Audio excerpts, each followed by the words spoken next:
What's going on, Spittin Chiclets fans? Biz here. Thanks for tuning in to another interview as part of the ECHL Player Relief Fund interview series. And this one is brought to you by our good pals at Bud Light and especially Bud Light Seltzer. Bud Light Seltzer is low in carbs, low in sugar, and a great option to enjoy responsibly while watching an interview you're about to check out. And in another unquestionably good move, Bud Light Seltzer has generously donated $10,000 to the ECHL Player Relief Fund. Their support is going directly in the pocket out of work members of the hockey community who need it most. We know times are not easy right now, so we're trying to give you as much content as we can. So we hope you enjoy this interview, and please stay safe. And once again, thank you to Bud Light and Bud Light Seltzer.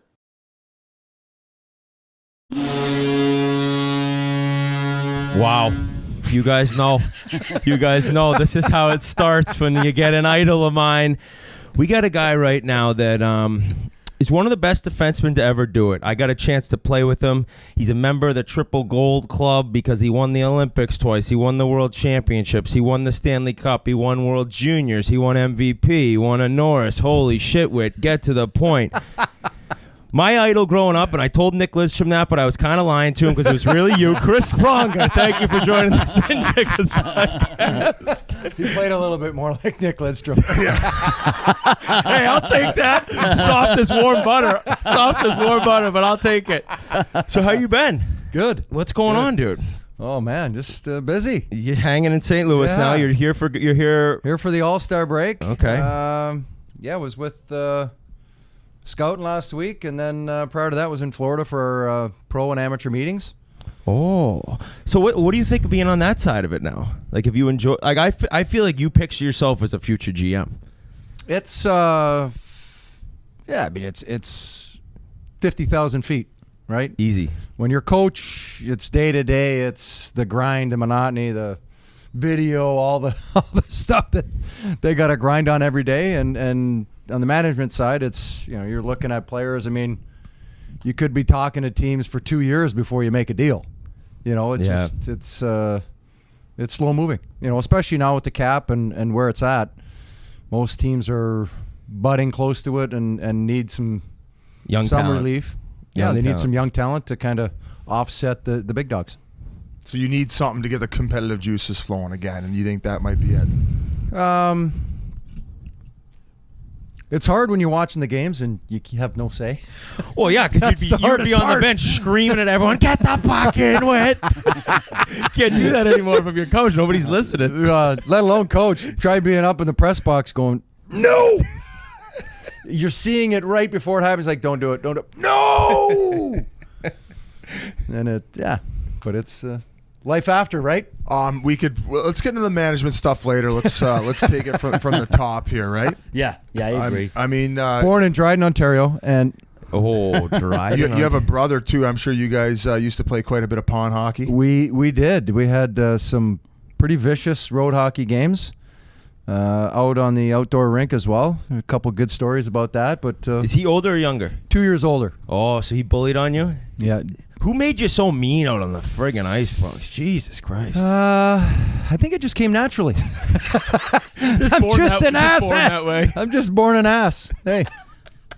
Suspended 8 times in your NHL career. So nowadays you'd be labeled as a goon. Yeah, some of those were accidental. So I didn't mean to slash Pat Peek in the throat. It glanced off his stick and it rode up his stick. It could happen anyway. Broke his larynx. I apologized. I actually remember watching you when they did that Hockey Night in Canada pond hockey thing, 3-on-3, and you and your brother were on the same team. That was kind of a cool little event. That was pretty neat. Yeah, that was fun. I'm surprised they don't do that anymore. Yeah, they should. Yeah, that was pretty cool. Get all the retired guys going. So 93, drafted second overall. The funniest part about that draft is Alexander Daigle went first overall, and he said at the time, "I'm really glad I went first because nobody ever remembers who went second." It happened to be this guy, so that ended up not being the truth, Alexander. The backs of his legs paid a pretty bad price for that comment. But it was by accident. Didn't make you happy. My stick slipped. Love it. Pierre Maguire was your first NHL coach. Second. Paul Holmgren was your first? Paul Holmgren was the first. Brian Burke was the GM when I got drafted. Then he immediately apparently didn't like it very much and left to go work at the league in the NHL office and was the player safety head at the time. Then Pierre Maguire took over for Paul Holmgren, and then Paul came back and took over once the team was sold to Peter Carmanos. Jimmy Rutherford became the GM. Paul Holmgren became the coach. It was a lot of moving parts there my first couple years in Hartford. I guess we'll have to go back to Peterborough and how you got drafted and developed. But that first year in Hartford, I noticed you had quite a bit of penalty minutes. You finished with about 113 in that range. 6'6", 190 pounds. Yeah, not bad. Right. Well, because you were so big and coming into the league as a probably a bruiser defenseman at that time, or known as, did you feel like you had to step up and play that physical game and maybe concentrate on more of that aspect than the offense and playing and doing all the other things? Yeah, I think it was really, as Whit said, I was not the thickest of draftees coming out of junior. I was obviously tall, but a little slight when it came to the weight. It was trying to find your legs, try to find your sea legs, try to figure out how this whole league works. At the junior level, I was able to play against Eric Lindros and some of these guys and realize just how big the NHL players are. And then you get in a locker room and we got 80 guys at my first training camp. No way. And there's a collection of meat, as you might imagine. The early 90s. We had about 7 fights in my first scrimmage in training camp, and I'm just like, oh boy, this is going to be interesting.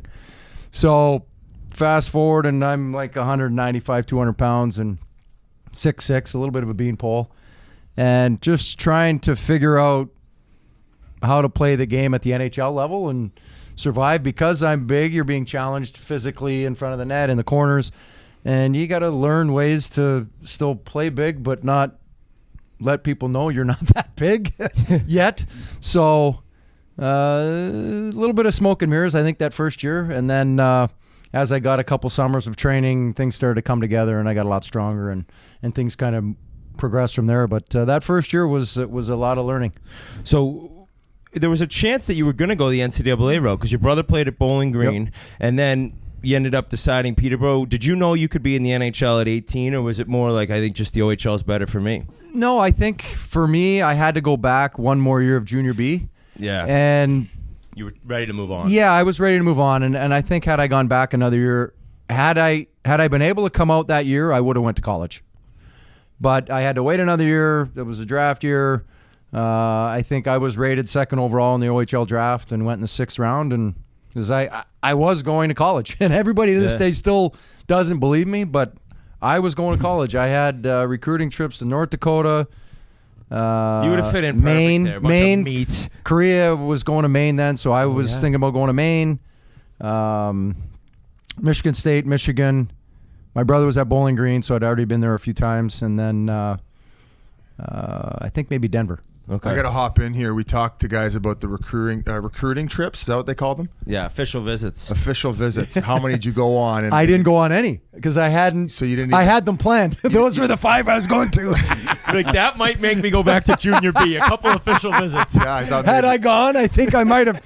Yeah, Stratford might get me back one more year. So you decide on Peterborough and you go play in that shoebox of a rink with the square corners. Beautiful. You probably love Beautiful. Like, what do you credit your development to that quick in that 2-year span where you were able to jump into the NHL at 18? I think number one, we had really good veteran leadership.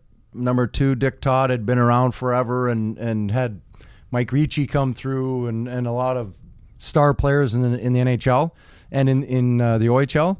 And then Jeff Toohey, our assistant coach, I worked with him every day after practice, before practice, and just trying to be a hockey nerd and try to hone my craft and work on my game. And things just started coming together. Every year, it seemed like as I moved up a level in competition, it took me a little bit to adjust. And then once I adjusted, then I started taking over.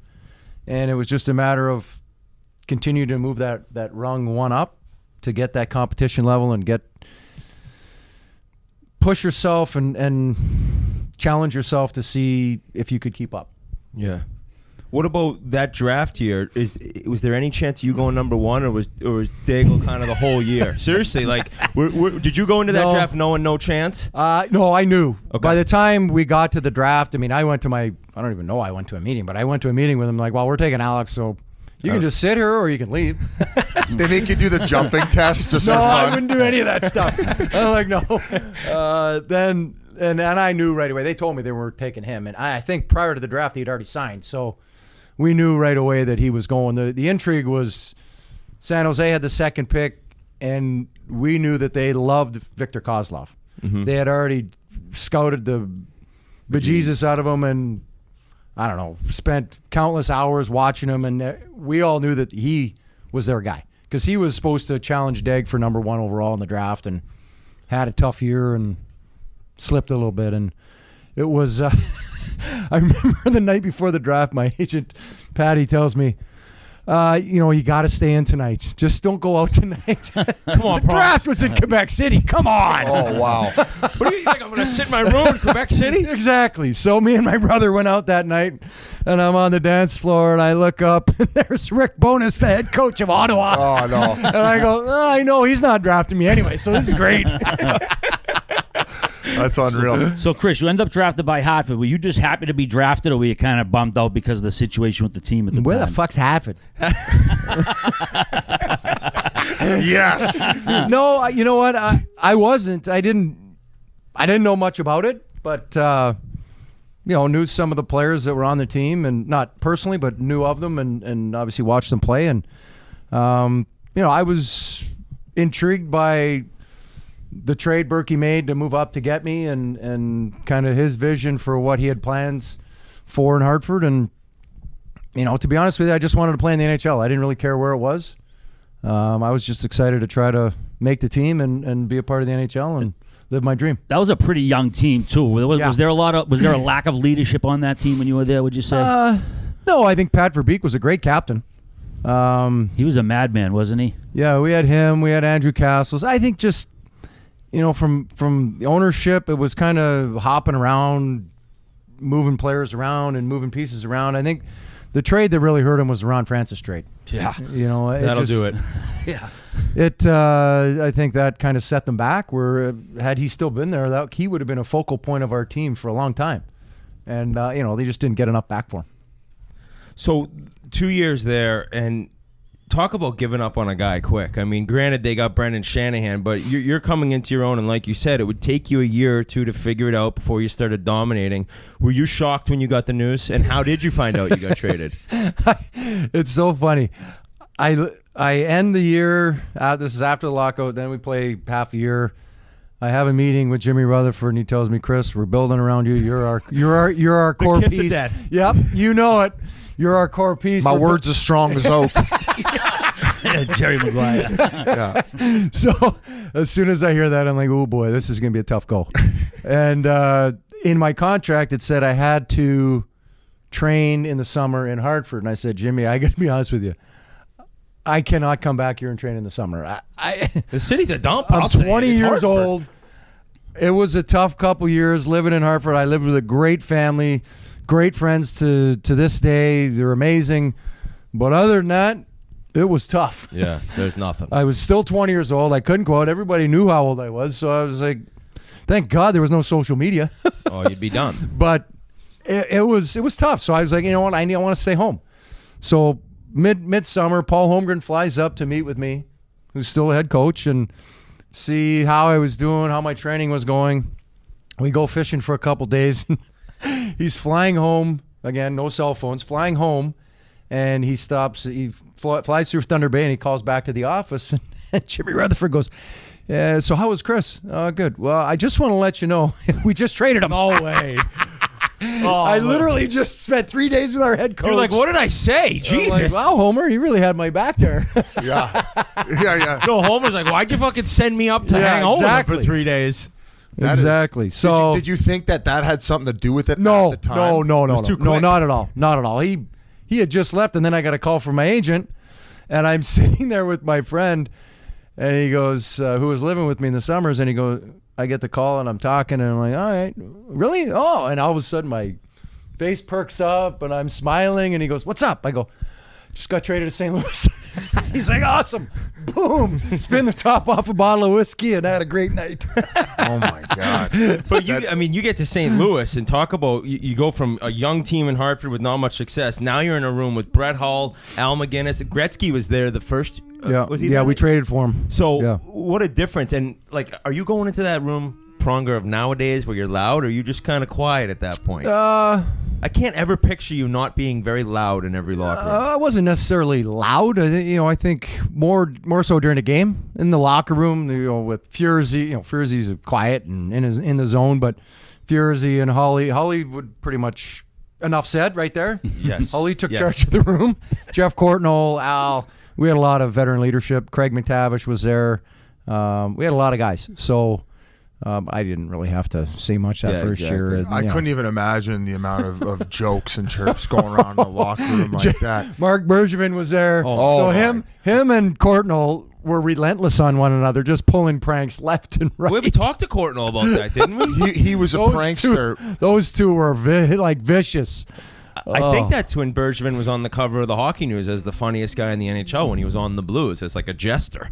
It was, we had some good times. Your first coach in St. Louis, Mike Keenan, what was your relationship with him like right away? He was known for his head game. Yeah, it didn't get off on a very good foot. I was excited to be in St. Louis, but didn't train very well that summer. I probably was a little excited about the move and didn't fit training into my schedule, to put it lightly. I knew I forgot something. And I got there and started skating with the guys and whatever, and we do our VO2 testing. He was huge into fitness and VO2 testing, and it was not very good.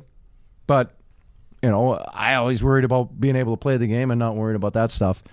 And he was not happy, and I was in not the fat club, but the bike club. Furzy was in the fat club with me.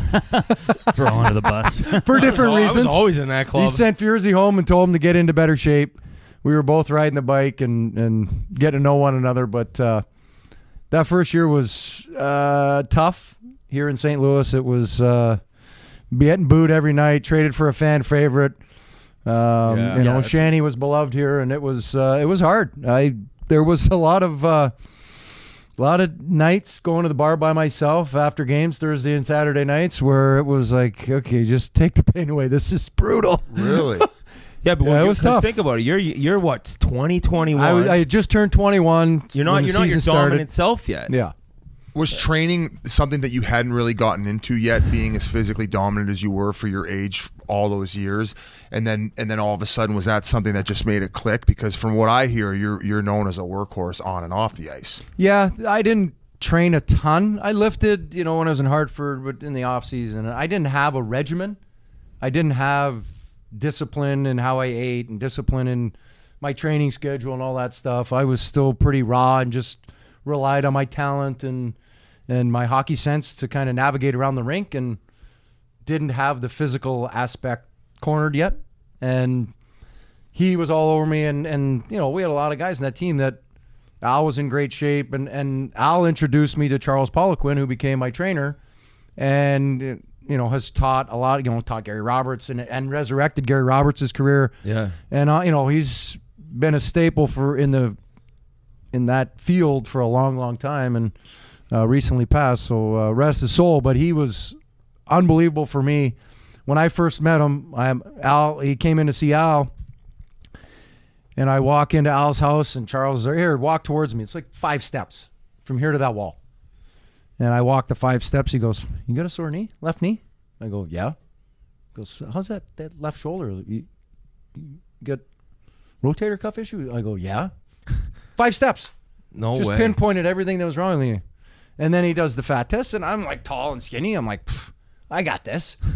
He goes, "You're 14%. I'm like, "What?" Just from pinching you? No, like with the Oh, he had. I was gonna say, geez, this guy's real good. He names your last 5 girls. Well, for me anyway. Yeah. So I'm like, wow, this guy's amazing. And then I start training and following his protocol and the supplements and eating habits and how you eat and when you eat, and then you start seeing the results the next year, and the rest is history. That became my, and we would he basically turned me into a binge drinker because he's like, hey, you got to stop drinking. But I'm like, dude, I'm at that I'm age. not I'm done 23, drinking. 24. I'm going to weddings. I'm going to this. I'm going to that. I go, that's not going to happen. But he's like, hey, I would rather you drink 24 beer in one night than drink 6 4 days in a row. Yeah. Because he's like, it does. If you do it one day, it's the same damage as 6 as 24. How many times you get me at the hospital, pump your stomach? Brock's like, man, I'm going hard So I this was Saturday nights. I'm driving one night. I'm like, all right. He's like the guy over from China right now who drinks like 100 drinks in a row. You were the original, but you didn't have social media at the time. Yeah, exactly.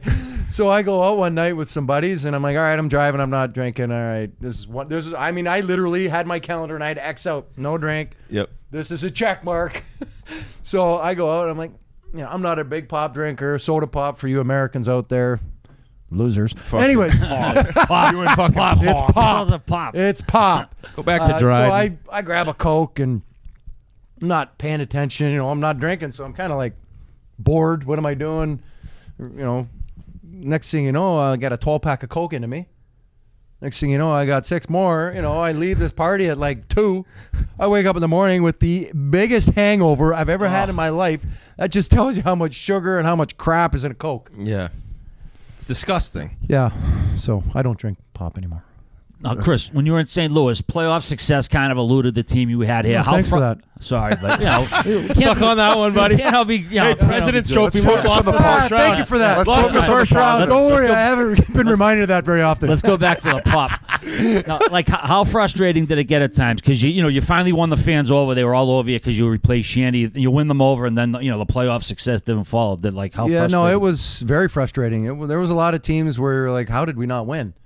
And then you look back, okay, well, we lost to Detroit twice. We lost to Dallas once. The year they won. We lost to Colorado, I think, Colorado right? twice.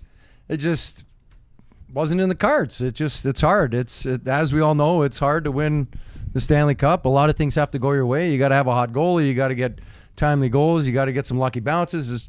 Injuries play a factor. There's a lot of things that go into it other than just playing. Realistically, when you look at it, St. Louis last year, my God, Binnington comes out of nowhere, and there he is. Yeah.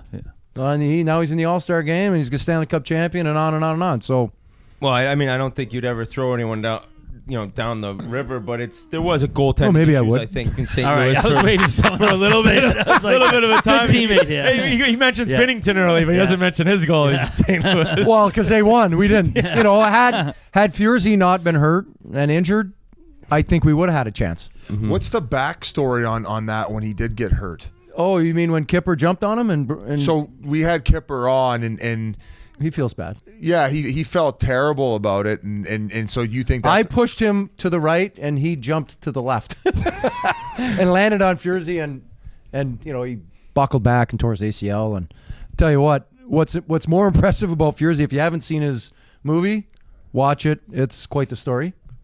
But he tears his ACL, and he had some other issues with, I don't know if he had his PCL or whatever, but he's on the ice the next day practicing. He's like, I can put a brace on it. I can play. I'm like, No way. as a goalie going up and down. I'm like, this Coco. guy- oh my God. That's crazy. I'm like, that's the type of mindset you need in order to be a starter like that. And I'm just like, oh my God. And this is the year he started 79 games.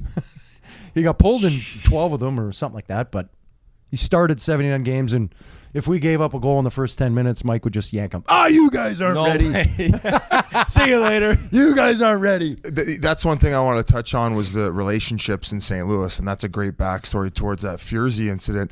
Al, I mean, I can only imagine how much he took you under his wing at the start, and just what was he like off the ice? What kind of personality does he have? He's pretty quiet, intense on the ice. You wouldn't think from his stats, and he's a better defender than most people would give him credit for. Everybody thinks of the big slapper and power play and all that stuff, but played hard and defended hard. And I think a lot of times the defensive side of his game gets overlooked. But off the ice, quiet, unassuming, family guy, and just kind of goes about his business and prepares. He's a great guy to learn from and watch how he dealt with the media, how he prepared for games and practices, and and very professional.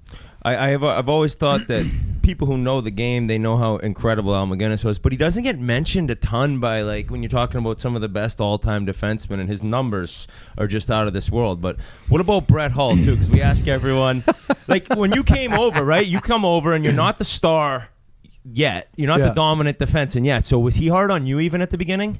Or he kind of knew, listen, this guy can get it tape to tape to me. Yeah, I could still pass. I could, a lot of the things that I did later in my career, I could still do then. So I think they could see the talent level.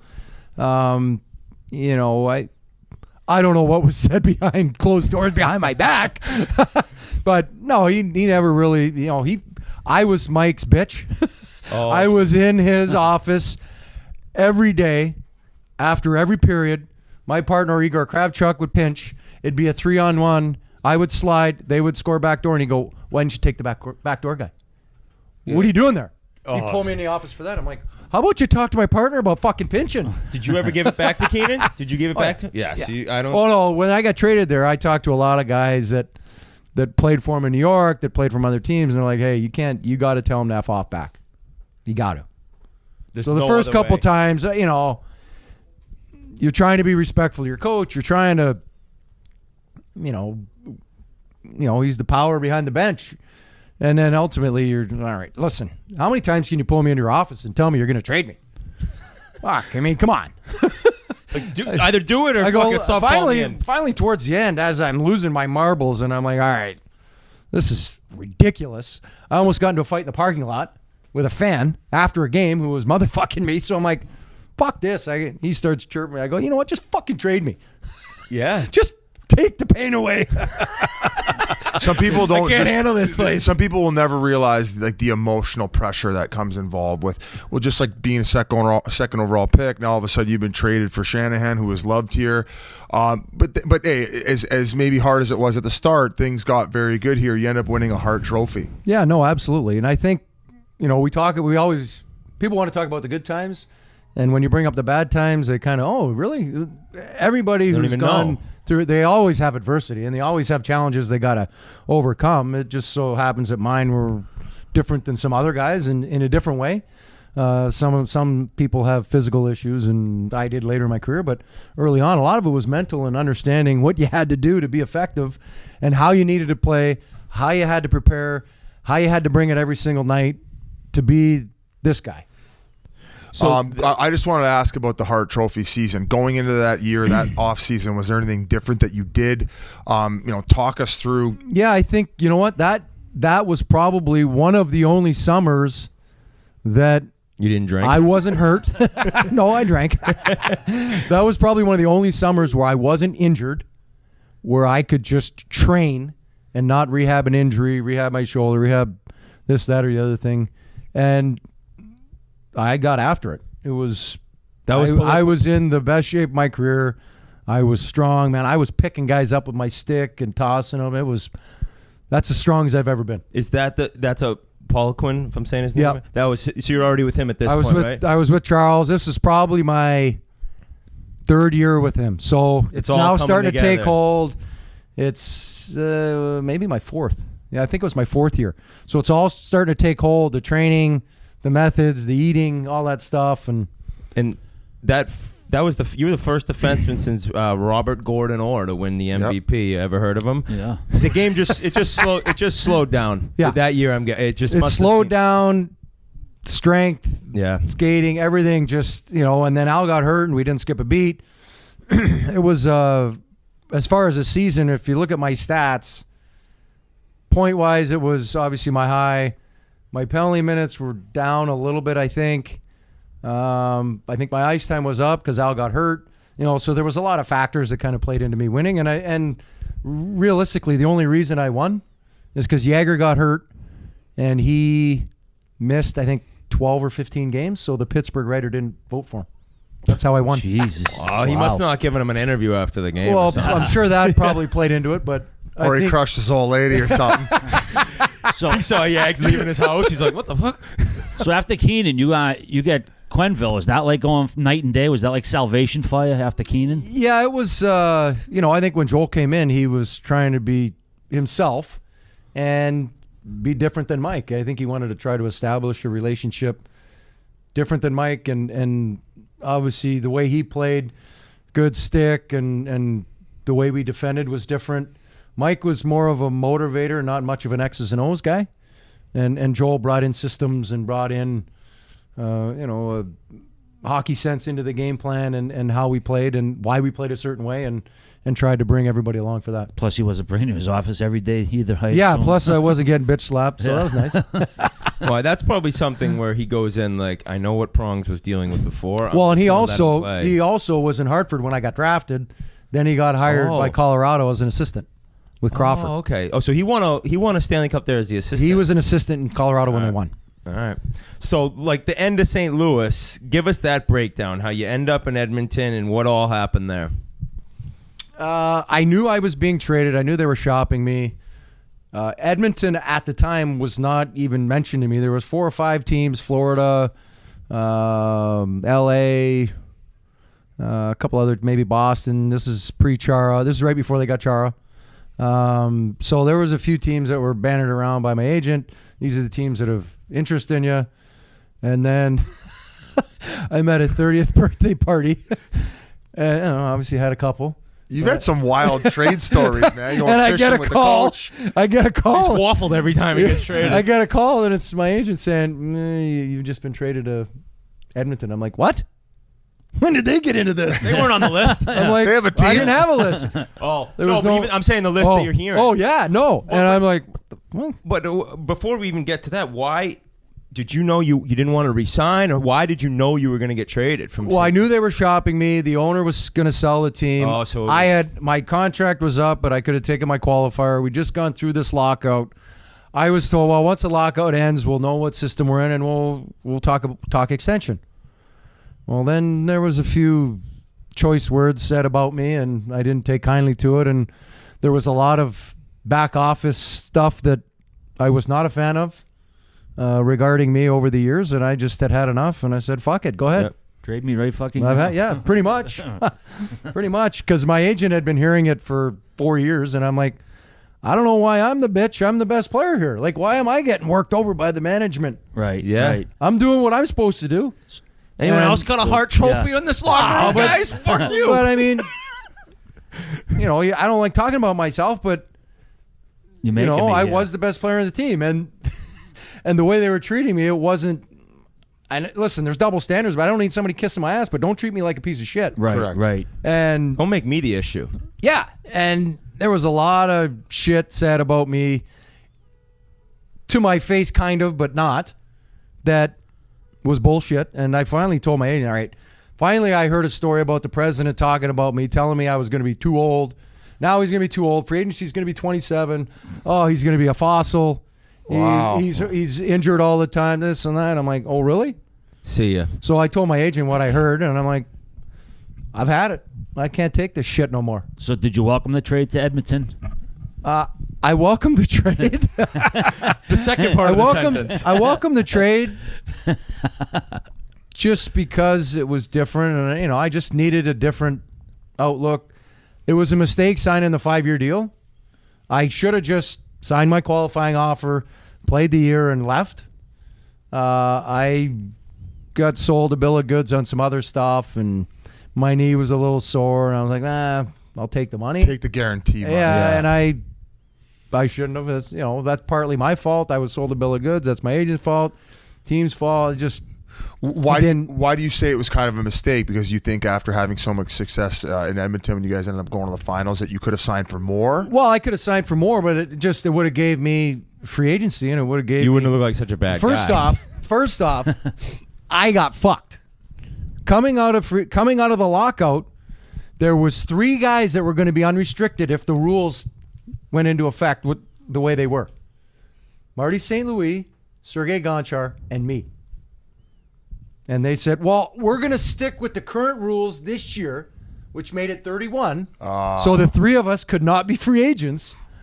And we're going to start the next year. And I was like, all right, this is fucking bullshit. And then Gonch actually signed the next year. He just waited. Yes. With Pitt, but you had already. I had already re-upped. So I didn't realize that. So there was 3 guys that got screwed out of the lockout. amongst a whole host of players. But out of the free agency side, we got screwed. And just had I waited, I could have picked where to go. Did you? I mean, aside from that, I should have waited, and, but and how you got bent over on how much money you made. I still think you made close to 100, you fucker. I should have had 150. Going into that season, were expectations that high to have so much success in Edmonton? I will say this: I really liked our team. We brought in Michael Pekka.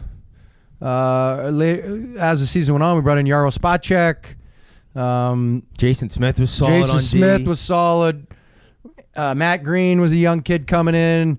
We had Marc-Andre Bergeron, who I played with for the first half. We had a young Hemsky. We had Horkoff. We had the Moulet, Ryan Smith. We had just taking your shots. I tipped that one, Pronger. Yeah. Oh yeah. Let's get into these characters on that team. So it's Steve Stais. We had Ethan Morrow. We had a good group of guys, and it was a great locker room. And I liked the way we played. We played an up-tempo, physical style. And you knew Mac T because you'd played under with Mac him, T, right? who I played with. And in talking to a couple of guys when I came in, they're like, "Oh, thank God you're here." I'm like, "Why? We know you know Mac T, and you're up here, and we need days off. We never get days off." I said, "Well, you never get days off because you guys run so hard." I go, "You got to pick and choose your spots, guys. You got to slow down." They were insane. They loved now, ripping it up. They went hard. was Rafi Torres on He that was team? there. Stoley was there. Stoley. I heard A these. young Raf, a young Stoley. Hart was young. Hemmer. Yeah, A bunch of great guys. We had a good group of guys, but so I'm trying to explain to them. I go, "Guys, I will get days off. First off, we need to put the work in on the ice, and I will get us days off. But you got to take care of yourselves in the days off." I go, "There are going to be green lights, and you guys can go run amok and do what you do, but you got to take care of yourselves too. We got to play." So it took a little bit of time, but I would just go in and tie. Some days I was tired, but I'm like, "Fuck it. They're not getting it yet. We need to practice." To sum up how much fun they were having, Rafi Torres, you ask these guys, what was the run like? How fun was it in Edmonton at the time? And Tico would always give me that look like, I don't remember. he goes, "Biz, I used to pull up to the club. I used to toss my car keys as high as I could in the air, and I'd let the valet guys fight over them, and I'd walk right into the club." And I guess this Torres, he's saying the story like he's Elvis or some shit. Well, but that year, I mean, you guys just sneak in the playoffs, and like Rolison catches fire. Second last game we beat Anaheim in overtime. So just inconsistencies throughout the year where you're like, No, we beat Colorado. Pardon me, we beat Colorado in overtime. Yeah, we just we didn't have a number one goalie. Conks was having a tough year. Juicy Markkinen was okay, but he wasn't having a stellar year. We didn't have a number one. I mean, we lost to St. Louis twice. We outshot them 40-15. And I think we lost 4-2, 5-2. They had 15 shots on net. You can't win. We had 40 shots on goal, and they were good shots. And I'm just like, we can't be losing these games. Like, we're dominating the game. We got the puck for 3/4 of the game, and we lose. Yeah. So it just, once we got Roley and we got comfortable with him, then it brought the other guys up. It just, when you're not a number one, but you're a number two, and you have a number one, that elevates your play because you don't have to go every night. You could prepare the way you're used to preparing and be a number two. And you're seeing how a guy who's done it for a long time gets it done. And Exactly. So, I mean, So in St. Louis, you guys win the President's Trophy, you lose in the first round. Well, fast forward a few years, you get Detroit, 124 points, first round this year when you're on Edmonton, and you guys get a win there. I mean, how going into that series, what was even the approach? Like, how do you beat this wagon of a team of all-stars? There's a couple things. One, we went 2-2 that year against them, so we knew we could beat them. Number two, we were young and cocky, and I don't think. Yeah, I think I don't care who that is. Yeah. And number three, which is so stupid, we used to go 2-1-2 on a forecheck. Well, we went into the trap. We went 1-2-2, and I heard the stupidest thing I've ever heard in my life. Somebody in Detroit, no, I don't think it was a player. It was like the media. Oh, they're cheating. They're cheating. They're playing the trap. Pardon? I'm sorry. Well, they always play the 2-1-2. Why are they doing the 1-2-2? I'm like, let's call it an adjustment. They're like, and they were dumbfounded that we were playing as a patient game. This young group of kids playing this patient game and trapping and. What are you talking about? I'm like, what are you talking? That's what you play. Like, you go left wing lock and you play a 1-2-2. Like, I'm sorry, we're cheating. Yeah, that makes no sense. So, anyways, we played hard, we played physical, we played fast, we got timely saves and goaltending. We were not scared. We felt like we could beat them. So it was obvious at that point you were the guy in the locker room who kept everyone accountable. One of the things that keeps getting brought up on the podcast when your name comes up specifically is how after a period, if you weren't happy with the performance by some guys, you have no problem coming in and saying, "Whit, what the fuck is that?" 20 minutes. The game started an hour ago. He also is. This is what I think of intermissions prongs. He'd be cutting his fucking fingernails. I don't know why you did that every intermission. And then he'd be like, "Let's go, boys. Enough with the turnovers at blue line. You know who you are." I heard you know who you are 5,000 times. I played with him for a half season. You know who you are. And you did. Everyone knew who you were. But was it like that in Edmonton? You had to be just calling guys out. Let's go, boys. You know what? No, because we were a young group. We had Gator, Warrior, hard nosed, quiet leader. I think early on I was harder on guys we're here to win. Yeah, we want to have fun and we want to party and we want to do all the things that happen in the NHL, but we're here to win hockey games and play the game. And I think once we figured that out, then other guys took charge and other guys like, hey, let's go. Where you start. They expect it. Ethan Morrow's talking to his line, and Hork's talking to his line, and Stevie is talking to his partner, and I'm talking to Gator, or Marc Andre, and like it. Now it becomes a culture and a team, and guys are looking out for one another, but they're also like, hey, you better get your shit going. Hey, I've seen you be better. Need you. Yeah, you can be better. And also on the flip side, the positive side, you're like, hey, great shift, great period. Let's get another one of those, or it's not always about jabbing guys. It's fun doing it, but also the positive when a guy makes a great pass or, sacrifices himself. That Detroit series, I think that was one of the biggest things that I noticed about our group. We're trying to lock down a game, and Sean Horkoff dives. There's like 2 seconds left, and he dives face first to try to block a shot. Like that sacrifice, and guys start believing, and guys understand what's at stake and how bad you want to win. That's when you see things take hold and leadership. And you don't have to say much when you see that, because guys in the bench are going, holy shit, did you see Hork? He's our number one center on the team, and he's diving face first to block a shot. And one thing for you, too, is... Yes, he had a visor on, but still. is at that point, you're probably halfway through your career, and with that team, that's the first time at any point you'd made a run for it. Yeah, no, absolutely. So how much did you take away from that in transitioning over to Anaheim? And I guess that goes back to when we interviewed Brian Burke.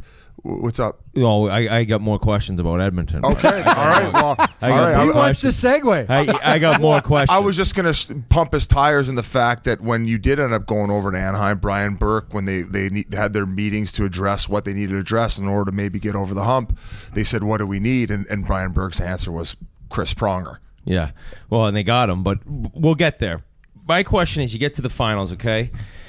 And fucking poor Rolison, he gets injured in game one, but not only did that happen in game one, you scored the first penalty shot in Stanley Cup Finals history. What do you remember Thanks about for that, Whit. Yeah, exactly. I was trying to glance over that. I had to bring that up. You didn't want to tap me too hard? Yeah. Well, I mean, like, how'd you even get the shot? Here's the thing. I was on the ice with the fourth line. George Larocque wasn't going to take it. I think Chopper was out there, and I can't remember Be careful what you say about fourth liners. Yes, no. In this room. Hey, they were a valuable part of our team, but they weren't taking the shoot. We weren't taking the penalty shot. He was not taking the shootout. Guy covered up the puck in the crease with his hand. Boom. Okay. So you pick anyone. We practice shootouts every practice. I always scored. Got my move. You saw it in the video. the funny part about that is that I hurt my back lifting like 4 days before that because we had a 9-day break, which that makes no sense. No chance that we helped. went in 5, and you're going to penalize us for not going 7. Doesn't make sense. So 9 days off, I'm lifting, whatever. I kind of tweak my back. I'm like, oh boy, this is not good. We're 3 days out. So I'm taking Flexerol. So I'm on a little muscle relaxer. If you notice in the video, I'm like at the far end, kind of. You're out to lunch. A little out to lunch, Oh, guy blows the whistle. All right, let's go. Thank God I was relaxed. Yeah. Give me another one of those. Yeah. I'll go in there like I fucking need another Datsuk. one. I was like, hoo. So Like my move. when did the team start getting like aspirations of shit? We can win the cup here. Was it after the Detroit series, or was it a couple more series later? Like, I think we gained confidence with the Detroit win. I think as we went along, we were down 2-0 to San Jose. Coming into Oh, I didn't know that. That's we were serious. down 2-0. We lost 2 1-goal games. Tough games in San Jose. Then we come home, and they were Ron Wilson. I ran into him walking into the rink, and chest was puffed out, head was. And I'm like, okay, we'll They think see. it's over. They get up in game 3. I think they were up 3-0. I mean, they were steamrolling us. And Nabokov went out to play the puck, screwed up. Samsonov puts it in, and we made a save. We scored a goal, and the momentum just flipped. We won that game in triple overtime. Hork, I think. got that one. Yeah. Then we won game 4. Then we won game 5. Then we won game 6, and it was over. Wow. And then we were like, all right. And then we're playing Anaheim, who we had beat. I think we were 4-0 against them. And we're like, all right, we got this. Got off to a great start against them. Won 2 in their building. Came home. Won game 3. They won game 4, and then we won game 5 there. shit, I forgot Samsonov was on that Yeah, team. that's He so. was Yeah. nasty, man. I mean, it's unfair, I think, to Carolina, but you got to think if Rolson's healthy, you think you win that? No Stanley doubt. Cup. No doubt. Juicy came in, and, the sad part about us losing game 1, I still to this day don't know why we were doing it. We were rotating backup goalies. Oh, so it was. Conklin came in when Rolly got hurt. Conklin was in. Oh, and then We were rotating our backup goalies. That's like talk about not having a backup plan. No pun intended. so. And Conks had been playing better, so it's nothing against him. He played good, but he hadn't played in I don't know how long. So then he goes back. Rolly gets hurt. They score to make it 4-4. I'm thinking, all right, well, let's just go to overtime, right? There's a minute left. Let's just get this to overtime and we'll win it. He goes back, stops the puck. I'm going back. Gator goes back to pick it up from him. He leaves it on the other side of him. Brindamore grabs it, empty net. Yep. We just gave that away. We were winning 4-1. It's over. Oh. And then in game 2, for whatever reason, we thought we'd try to run him out of the building and took about 100 penalties, and that one was over quick. Now seems like a good time to transition to Anaheim.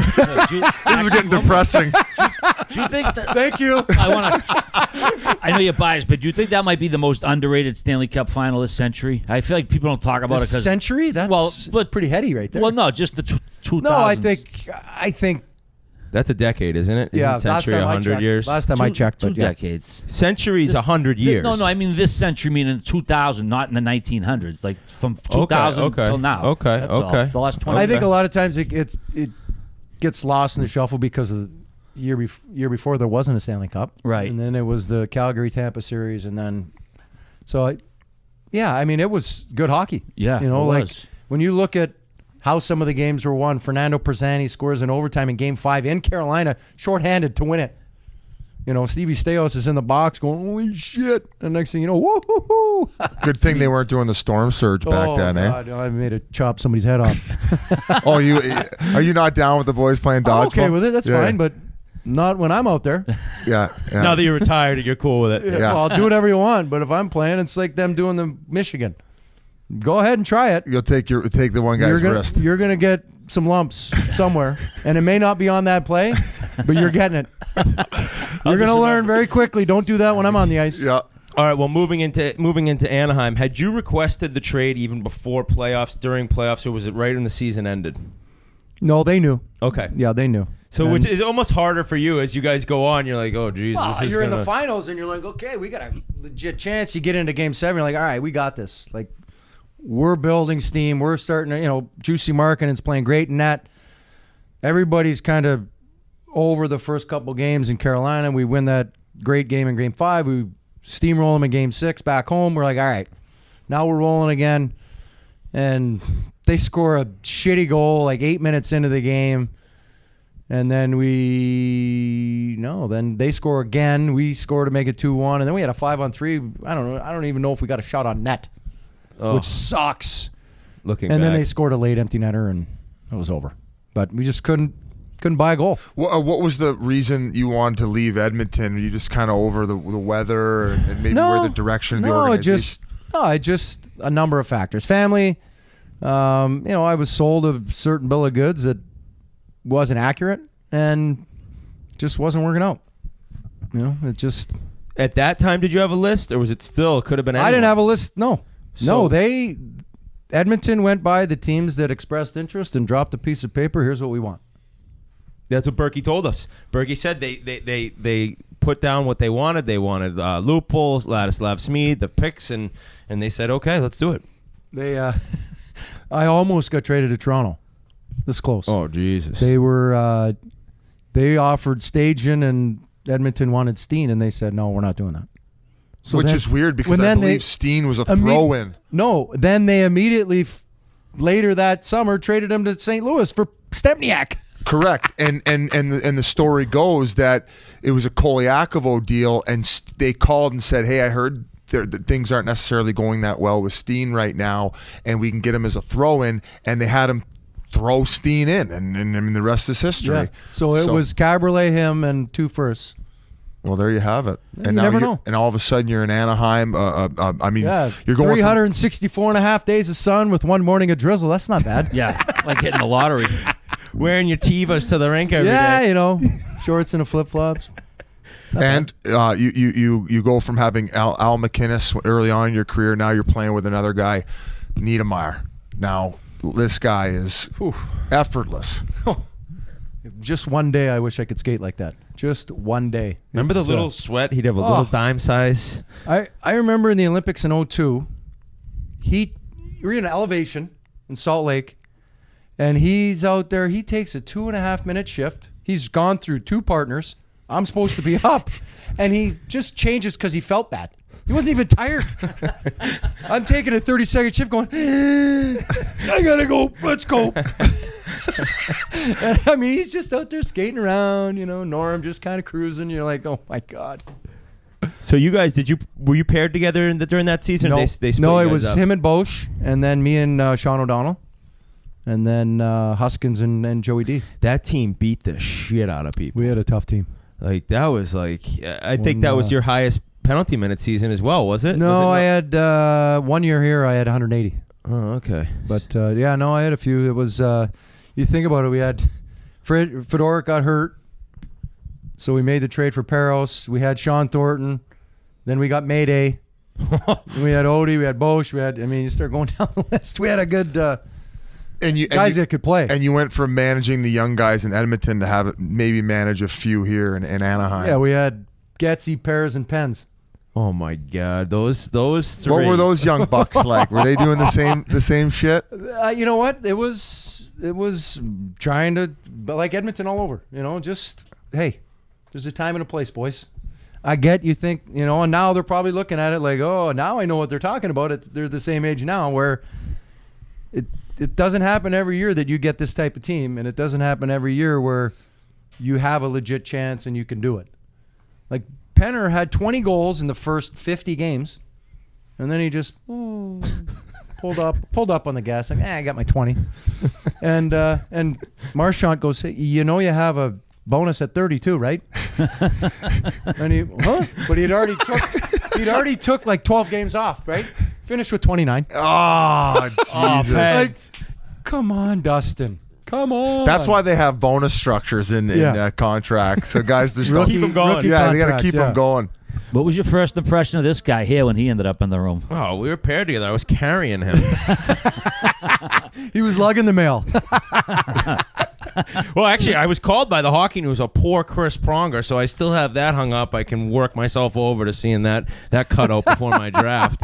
But it turned out to be a poor man's Chris Pronger.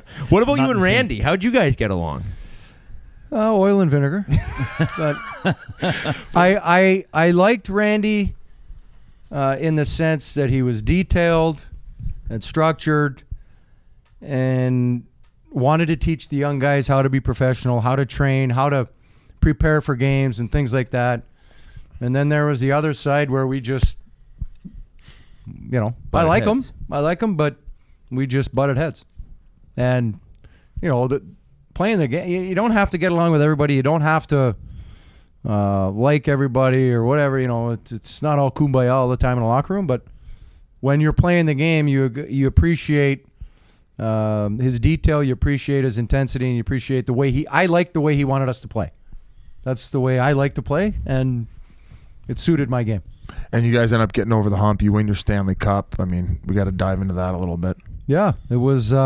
It was. You got sussied that series, I remember. I did, and I got sussied this series before that. Shit. But who's counting? But who's counting? That was finished that game with a separated shoulder. So had we lost that game, doubtful I would have played the next game. Wow. Yeah, I got hit kind of funny behind the net with Neil hit me from this side and Fisher? No, it's like Chris Kelly or somebody hit just nobody. It was just like a random. And I don't know. I just kind of went into the boards like that. Could you even raise the cup? Yeah, I had some juice in there. There we go. Shoot me up to raise this thing. Oh yeah, getting a little. Well, that shoulder might be separated again. You keep dropping that mic. It's getting sore. At least when Randy said, "Did you ever win a Norris?" You could say, "Yeah, and I won a Hart too." Well, you couldn't say it to him and Norm. No. How many Norrises you got with? None. Fair enough, Randy. Yeah. Thank you. What was the celebration like? Besides, you guys had like a parade in the parking lot, didn't you? It was good, man. It was the nice part about being on the West Coast is that it was a 5:00 game, so we came outside to the party and it was still light outside, so that's awesome. Didn't have to go till 4 a.m. to catch a real good buzz.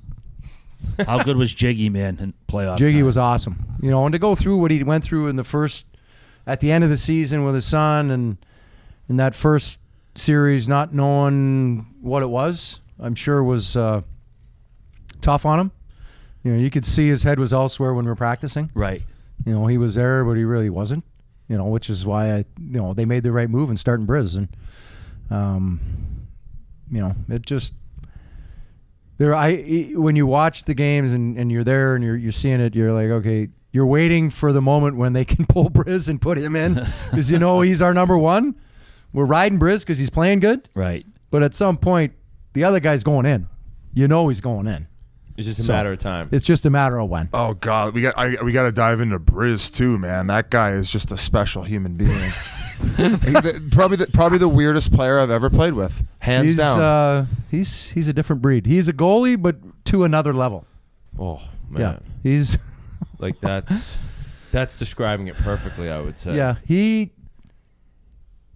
all the talent in the world. It could be one of the most athletic goalies I've ever played with, yet you're just like, really? Had I not been hurt in Philly, I don't think it would have ended that way because I'd played with him in Anaheim and knew how to handle him. I got hurt 13 games in, so he could kind of do whatever he wanted. Yeah. And he's, there's a goal and it's a tip in and he's like giving it one of these with the defenseman. And I'm sitting at home in the dark watching the game going, you motherfucker. Wife's like, Chris, this is not good for your recovery. And I'm watching him going, every time a goal's going and he's blaming somebody. I'm like, Jesus. And I'm trying to stay out of it and trying to get better. And I try to... I hate watching goalies do that. Yeah, but I also think that probably the media pressure and just everything involved got him to a really dark place where maybe Philly's that's not a good spot for that. No. That's what I'm saying. And we had Sean Burke on the podcast and he touched on that and he said he told Bryz, he goes, if you sign in Philly, you're going to be done. Yeah. Like that's going to be it, right? Yep. But he said he knew Briz and he knew he was going to go after the money. And I mean, I don't think anyone expected to unravel that quickly. Yeah, no, it was. You lose your teammates when you do that, and when you do it over and over, and then you do it in the paper, and then you go into the lunatic zone with the solar system and. Yeah, tough to keep people on your team. Almost like it was a cry for help at some point. Yeah, you're just like there's something going. Why he's drawing attention to himself when he should be going the other way. You shouldn't be drawing attention to yourself. You should be trying to work on your game, get better, and then silently come in and be good. Instead of drawing attention to yourself for non-hockey related issues. I personally don't think he's got mental issues. I think he just Weird It's cat. the goalie to the he's trying extreme, like you said. Yeah, and he's trying to draw people in when he doesn't have to. Especially in Philly, when you're a goalie, they're coming for you. Yeah. Speaking of Philly, so what precipitated your trade from Anaheim to Philly? Oh, another great conversation with the GM. Hey, Murph. It was he took over from Berkey Sense of Pat, and yeah. I think just wanted to remake the team in his own, in his own way. Mm-hmm. Well, going back to that series against Chicago, you and not Buff. Well, yes, they had something going on, but in the media wise, Burridge. Picking up the pucks or Burridge something. and Eager? Eager. Yeah, they didn't like that. I don't know why. yeah.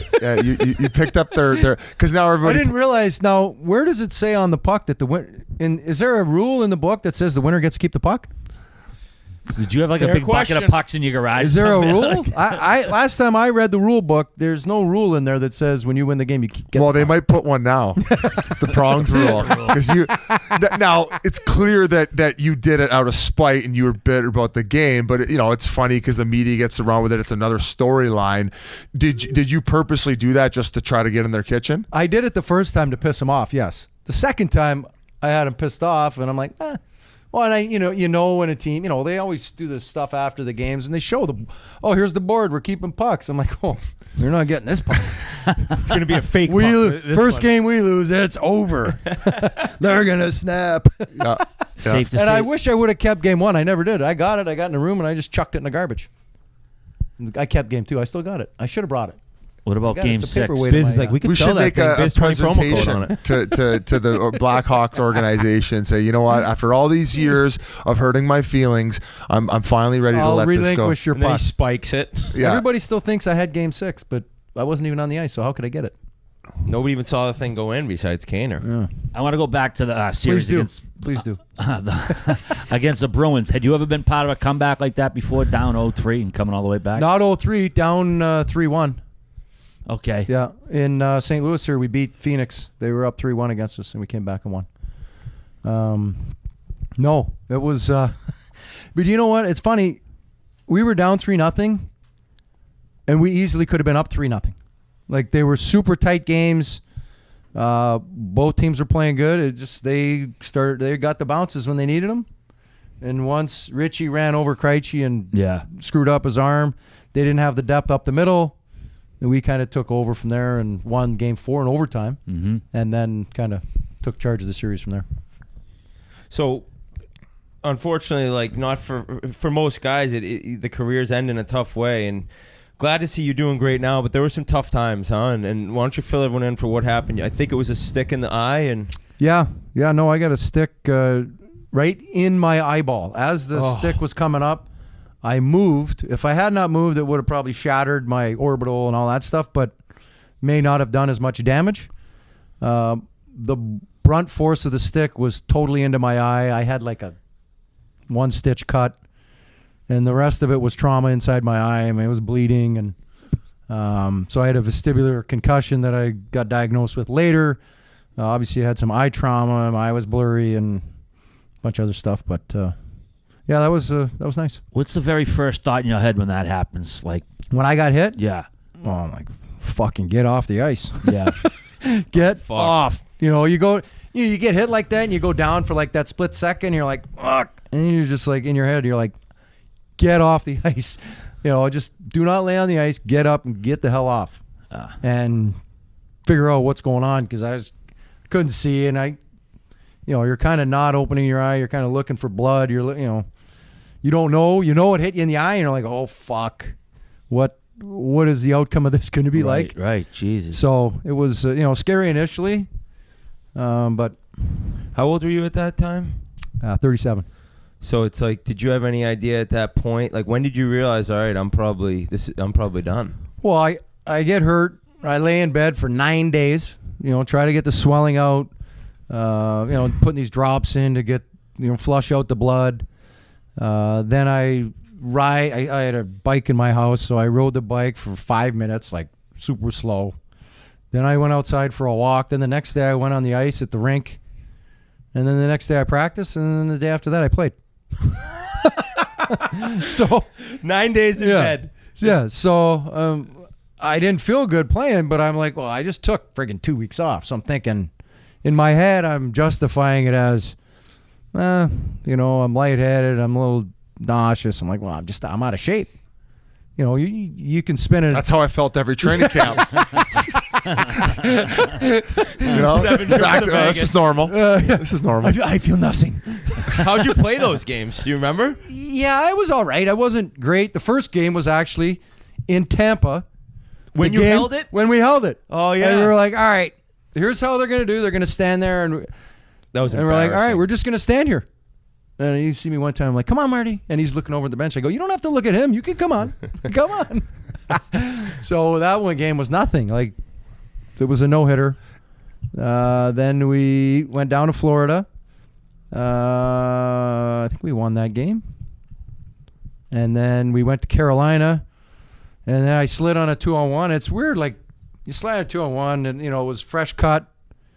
I slide and kind of run into the boards, and I could feel my head snap. Oh, fuck. Oh, boy. And that kind of jarred me again. And the whole time, you get a little bit of headache. You're a little lightheaded. You're a little dizzy. And I'm just like, it'll go away. It'll go away. So then the next game at home, we're playing Phoenix, and Hansel hits me from behind and kind of elbows me in the head. And I felt it, and then I frickin' snapped. And I look at the ref first, the first reaction, you got to see if it's going to be a penalty first.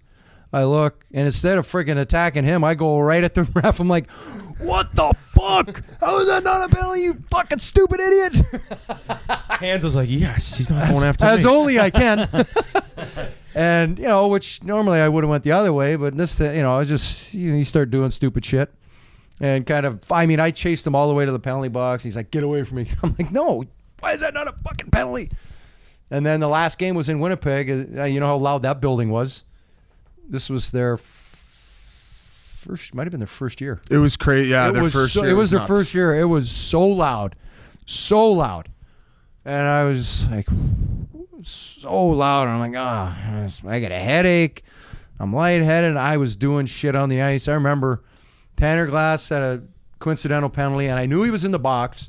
And I go back, I pick up the puck, and I knew he came out. And I'm like, I just picked up the puck, and I just casually turned into him, and thank God he kind of saw me. He didn't hit me, but he could have freaking killed me. He could have killed me. And I never do that. Yeah. And I'm just like, something's up. I went to take a one-timer, and I fell down. I mean, it was not pretty. And I'm like, okay. Finally, I went off the ice, and after the game, I'm like, we're going home. I need to see a doctor. This is not good. Something's up. Something's not normal here. Normally it would go away or you'd start feeling a little bit better. It was going the other way, so I'm like, something's going on here. It's not right. So then that's it. And fuck, man, how long have you just sitting in the dark room and trying to get your head right? How long were you foggy for? So then I went to UPMC in Pitt and Mickey Collins and worked with their group for better part of 4 months probably and just trying to get a handle on things and figure out. And he's looking at me, we're going through my chart and he's looking at my injuries and he's looking at my head stuff and he's like, well, how many concussions? I go, well, documented. And he goes, 0. I go 0. He's like, well, how many have you had? I go, I don't know, 20. I know you can't even. I don't know. I go, what do you consider a concussion? Like, what back then versus now? 100. Every time you see stars, is that a concussion? Is it, I get a stinger, I get this. All the verbiage we used to use. Now, like I got hit one night in LA in the playoffs in '97, I think it was. Glenn Murray hit me. You would never know I was out. And it was an innocuous hit, like nothing. It was just he ran into me, but he just hit me in the jaw, and we both went down. And luckily I was right beside the bench, and I got up and I kind of got off and I sat down. And I'm like, I called the trainer. I go, dude, I got 2 bright lights right in my eyes, right here. He's like, what? I go, I just got knocked out over there. He's like, can you play? And I'm like, yeah. That's a stupid question. I'm still on the bench, bro. Just ignore those lights. I'm like this, I'm like, oh yeah, I can play. I just sat back in the rocking chair and used my peripheral vision. It just didn't do anything. Just kind of moved the puck and sat back. And I remember waking up the next day and I was foggy but not thinking. Okay, I wasn't even thinking it was that. But now knowing all that I know now, it was that. I got hit one time in Dallas when I was with Hartford. When they first moved there, I got hit one. No clue, got smoked into the boards by the bench. That was another one. Like I can go through now and pick out all the times. I got hit in the finals against Chicago by Buff. He went to hit me, and I kind of reverse shouldered him, and I was far enough away from the boards that my head hit the glass. I was out of it for a couple minutes, but I'm not leaving the game for that. Yeah. I got hit by Gary Suter one time. Again, these are like just random. If you were to watch it on TV, you would never think. Looking back on it now, those are the worst ones. Those are like Could you guys give me a minute? I gotta count my fucking coffee. Shit. I'm having an epiphany right now. This is like, I'm not even thinking about the punches to my face. Yeah. Oh shit. Okay. So where were you? A little happy news. Where were you when you got the call about the Hall of Fame? This is a great story. I was at the Albert Pujols golf tournament here at Meadowbrook Country Club in St. Louis. And I was playing with a group of deaf people. And I get the call from John Davidson and Lanny. And I kind of walk away from the cart. And I'm talking, and I'm pretty far away, and the guy's reading my lips, right? Because that's what he does. So I'm talking to him. I'm like, oh, thank you. This is great. I appreciate the call. This is so fun. Look forward to the call and catching up, blah, blah, blah. And I get off the phone. I get back into the golf cart. We start driving, and he goes, hey, congrats. I'm like, what? He goes, oh, I read your lips. Congrats. Wow. That's unbelievable. So I'm like, oh, all right. He's like, hey, don't worry. I won't tell anybody. I go, okay. Yeah, it's coming out tomorrow. Like, yeah. No, and he's like, I think everyone read your lips, though. So Yeah. hate to break it to The you. entire tournament knows. Yeah. Well, that's awesome. So what about now? You and your wife started, I believe, a travel company, luxury travel company. Yeah, How did that all come about? You know what? It was her baby in the beginning. She's been trying to figure out something to do, and our kids are getting older, and we both have a passion for travel. It's something that she kind of took the reins on early and wanted to start a website and social media and all that. At the time, I wasn't on social media, as you know, and I think the biggest point for her was when she was growing up. Her father had colon cancer and had stage 4 colon cancer, and he wasn't in great shape. So he wanted to travel with his family. He wanted to go see parts of the world that he might not be able to see with them. And so they go to China one year, and they plan the trip. And these trips kind of kept him going, and he would go throughout the course of the year, do his treatments and all of the rest of that stuff. And something to look forward to. And then they would go on another trip, and they'd go to Egypt, and they'd see the pyramids and do all that stuff. And then the next year, and as they kept going, it was like spurring him on, and he's wanting to get to that next trip and wanting to. So she sees travel as happiness and power and healing people. And we've obviously talked about a lot of this stuff before, and she's like, I really want to do something. And she's really into health and wellness and spirituality. And she's trying to figure out what to do and how to help people, and we start talking about trying to mentor athletes and mentor players, but more importantly, mentor the wives and the children. So when I get hurt, everybody asks me every single day, "How you doing? You okay? When you come back, how you feeling?" How many times do you think somebody asked her or the kids how they're doing? Yeah. 0. So there's an opportunity there to help mentor and help athletes and their families, whether it's post-career and they're struggling with what to do next, whether it's they're in an injury and they're newly married and got a baby in the house and the wife's life gets in the eyes way. wide open and like not knowing what to do, and try to be an outlet for that. But so as we continue to brainstorm and talk, we love to travel, we love seeing new parts of the world and creating experiences. I know when I played, I didn't have a travel agent, and you go back to the same place, you don't see anything new, you just get into your same old rhythm. I wish I had somebody to be like, "You're going to spend that money on travel, this is what you should do." And whether you want to, our niche is health and wellness and all over the world, but we obviously do everything. And when you're talking to somebody and you're trying to steer them in the right direction, you got to ask the right questions. You might think you want to go to Mexico, but really you mean the Caribbean. Yeah. The Bahamas or whatever. Or maybe you mean you want to go to Africa, but really you want to go to Asia. And there's all kinds of questions that need to be asked. And so anyways, we start talking and we're like, she's like, "I want to start this travel business and I can be a consultant." I'm like, "Okay, great." And then I went to Vegas for this travel show, Virtuoso Travel Week. And I'm like, I had a blast. I mean, these people are all happy. They all work together in helping one another. Even though they're competitors, they help one another. They push business to one another. It's pretty impressive, the network of people in the hospitality industry that they sell happiness and they kind of push it to people, and I wanted to be a part of it. It was pretty neat. So I kind of joined forces with my wife, and we rebranded our website, wellinspiredtravels.com, and we're now getting ready to kick things off and kind of get started. But I think the value prop for athletes is the mentoring side and being able to travel to places you may not have thought of. And that you guys can fill them in on.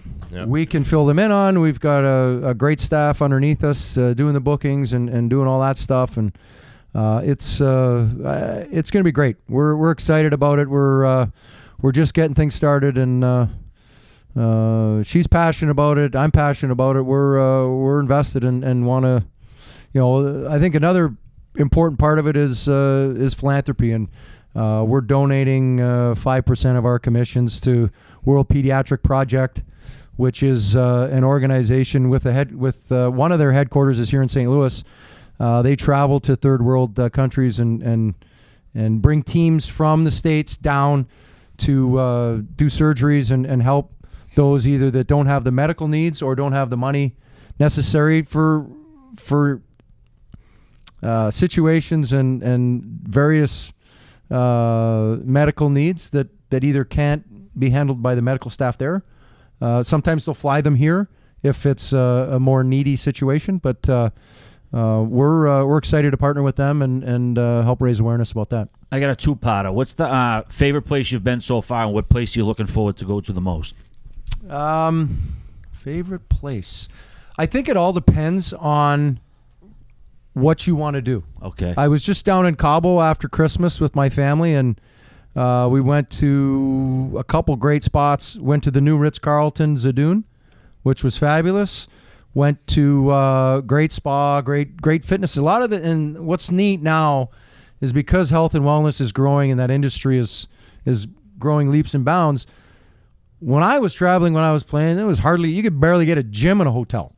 Now they're building these big fitness centers inside the hotel, or if it's in the downtown quarter, they're partnering with Equinox and different places like that to have a big gym like the one in Boston. I think it's the Four Seasons or the Ritz. I don't know. I mean, I don't stay at those kind of hotels. I mean, Unless he's on the trip with me. Unless he's a big shot. Well, I was going to ask you, where is a fun place to go to where maybe you're balling on a budget? Imagine him in Asia just sticking out like a sore thumb. hostels. We're 7 inches taller than everyone else. We're in the luxury travel business. Okay. So Fuck you, Prongs. All right. I can refer you to another guy. listen. I'll stick to Craigslist. Me and RA will be going to Fort Lauderdale for. Side of the bed you Listen. want, Biz. I've seen your Instagram. You're pumping a lot of product there, bro. All right, yeah, maybe I can get. Hey, maybe you can give me a free trip and I'll give you a swipe up. Quickly, have you ever been on an African safari? No, but that's on the bucket list. I've got, you know what? Since we started doing this and doing all the research and talking to people and meeting people, it is impressive how big my bucket list is. There's so many different places in the world that I want to see.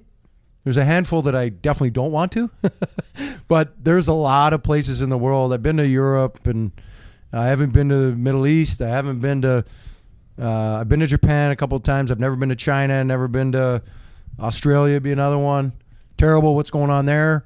The Maldives, another one I'd like to go to. Africa, South America. There's a lot of spots I haven't been to. But if you go on Well Inspired Travels, you can see my map. Oh, quick plug for the Prongs right there. Antarctica. I'll save my money or borrow Witt's Visa There in you order go. to fucking Well, swipe it. Put it on your Amex. I was gonna say, is it also about getting like people out of their comfort zones a little, maybe expanding their horizons? So, because people sometimes, like you said, they do the same routine. They go to Aruba, maybe the same hotel all the time. This is our hotel. Oh, this is where we like to go.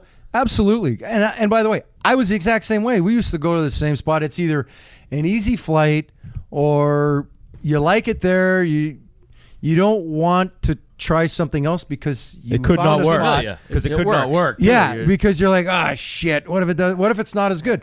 But when you have somebody doing it for you and checking on all those things and mapping out and coordinating and making sure that all that is and probably better, then that's what we do. We take the hassle out of it. And there's a lot of people. I used to book my stuff online. I used to, and if you want to do that, feel free. But there's a lot of people that don't have the time or don't have the wherewithal to know the GM or make a phone call to so-and-so or whatever to handle things in a little more professional manner, Right. and get you the different perks that are available that you need to know people for. Well, Prongs, this was awesome. We're done? We didn't even go into the Olympics, but fuck, we got what have we done? An hour and a half already, buddy. Oh, shit. And listen, Yeah. let me tell you something. It goes by fast, huh? Hey, I got Cam Jansen messaging me which which. hotel to come up to because we got him next. You got that? Oh, God. I remember though. Last thing I'll say. No? Hey, you got to get him to tell you the story about when I elbowed him in New Jersey. There we go. That's one First topic for point us. right there. Last thing I'll say is when I signed on to go to the National Development Program, one of the top 83 birth dates in America. Thanks a lot. The guy sent everyone a piece of paper. What do you want for equipment? I need to know what skates, what sticks, what gloves you want. And I just sent a picture of Prongs. He had the tongues out. Oh, I had the yeah. long cuff gloves. And this guy, Jose, I wonder if he'd remember the story. He's like, you fucking sent me a picture of fucking Chris Pronger. I asked you what kind of gear you want. I go, I just wanted to look like him. So to get to interview you now and play with you is really cool. Thank you. And what's crazy is that same guy you're talking about, Jose Ortiz, Yes. was my equipment manager when I got to Saginaw for the Spirit. No. I had Jose Ortiz, so we'll have to talk about that during Yeah, for a sure. separate podcast. But Prongs, we'll get You you should back maybe on. have him on. Hall Hey, of Famer. You should Chris get Jose Pronger. on. Maybe he- just a 15-minute segment because we don't want to know him too much. Prongs, you're a fucking beat. We'll talk about the Olympics next time. Yeah, you're on. let's do it. Absolutely. Well, we hope you guys enjoyed that interview. And once again, thank you to Bud Light and Bud Light Seltzer for their support of Spittin Chiclets and the ECHL Player Relief Fund. I've mentioned it times before. Go check out the social media, the ECHL and or Spittin Chiclets, to find the GoFundMe that's directly linked to the ECHL Player Relief Fund if you care to help out. Thank you guys for watching.